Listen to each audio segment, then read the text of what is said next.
বড় হয়ে কি হতে চাও? এই সহজ প্রশ্নের উত্তর দিয়েই সোশ্যাল মিডিয়ায় ভাইরাল হয়েছে তৃতীয় শ্রেণীর ছাত্র। নাম উঠে এসেছে প্রথম সারির সংবাদপত্রে। তবে এর মধ্যেই অনেকেই দ্বিমত প্রকাশ করেছেন। তারা বলছেন এটা সম্পূর্ণ সোশ্যাল মিডিয়াতে ভিউজ পাওয়ার জন্য বানানো একটা গল্প। বানানো কিনা জানি না, তবে ছেলেবেলায় আমরা সকলেই এমনটাই হয়তো বোকা ছিলাম। বড় হয়ে সবটাই টের পেয়েছি যে বোকা থাকলে যাই হোক, ঘটনাটি খুলেই বলি তাহলে। লাভপুরে শীতল গ্রামের প্রাথমিক বিদ্যালয়ের তৃতীয় শ্রেণীর ছাত্র রিক বাগদি। ক্লাসে শিক্ষক প্রশ্ন করেন, আচ্ছা বড় হয়ে তুমি কি হতে চাও? ক্লাসের পড়ুয়ারা খুব উৎসাহী হয়ে এক একজন এক এক রকম পেশার কথা উল্লেখ করে। কেউ বলে স্কুলে শিক্ষক হতে চায়, তো কেউ বা পুলিশ, আবার কেউ বা ডাক্তার বা বড় হয়ে উকিল হওয়ার কথা বলে। শেষে ক্লাসেরই এক ছাত্র রিককে জিজ্ঞাসা করায় সে বলে বড় হয়ে সে বোকা হতে চায়। উত্তর শুনে শিক্ষক বলে, বোকা হলে সবাই তো ঠকিয়ে নেবে, তখন কি করবে তুমি? আর তার প্রশ্নের উত্তরেই রিক জানায়, সে নিক, তবে আমি তো কাউকে ঠকাবো না। হাসি মুখে ছোট্ট বাচ্চার এই গভীর জীবনবোধ দেখে অবাক হয়েছিলেন শিক্ষক মহাশয়। শিক্ষক রিপন কান্তিবালা এই ভিডিওটি সোশ্যাল মিডিয়াতে শেয়ার করেছেন, যা এখন পুরোপুরি ভাইরাল। তৃতীয় শ্রেণীর ছাত্রের কথায় এত জীবনবোধ দেখে উচ্ছ্বসিত নেটিজেনরা।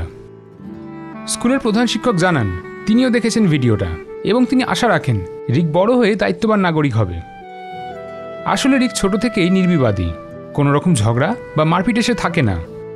কিন্তু সে কেন এমন কথা বলল সেটা জিজ্ঞাসা করায় সে বলে, ছোট থেকেই শুনেছি বাবা বলে আমাকে বোকা পেয়ে সবাই ঠকিয়ে নিল, কিন্তু বাবা কাউকে ঠকিয়েছে বলে তা শুনিনি, আর তাই জন্যেই সে বড় হয়ে বোকাই হতে চায়।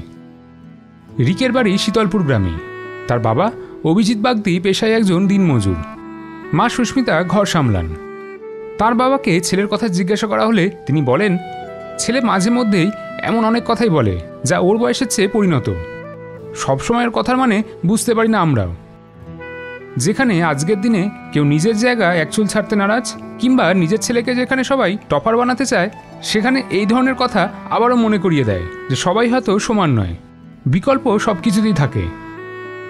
স্মার্ট হওয়ার জন্য শহর ও শহরতলিতে গড়ে উঠছে প্রশিক্ষণ কেন্দ্র। সকলকে পিছনে ফেলে কিভাবে ইঁদুর দৌড়ে এগোনো যায় তাই এখন পাখির চোখ সকল শিক্ষার্থীর। ক্লাসের সিটে বসা বা টিফিন খাওয়ার মতো তুচ্ছ বিষয় যে বয়সে মারপিট লেগে যায়, সেই বয়সে দাঁড়িয়ে অবলীলায় রিক জানাচ্ছে সে বোকা হতে চায়, যাতে বড় হয়ে কাউকে না ঠকাতে পারে।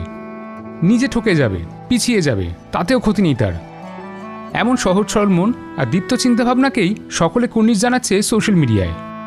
বড় হয়ে এমনই উদার মনটা ধরে রাখতে পারে, এটাই আশীর্বাদ করছেন সকলেই। আমরাও চাই এমনটাই হয়ে উঠুক আমাদের আগামী প্রজন্ম। তবে শুধু বোকা হলে হবে না, কিন্তু চালাক হতে হবে। কারণ বোকা হলে সে আজকের সমাজে টিকতে পারবে কিনা তা নিয়ে সন্দেহ আছে।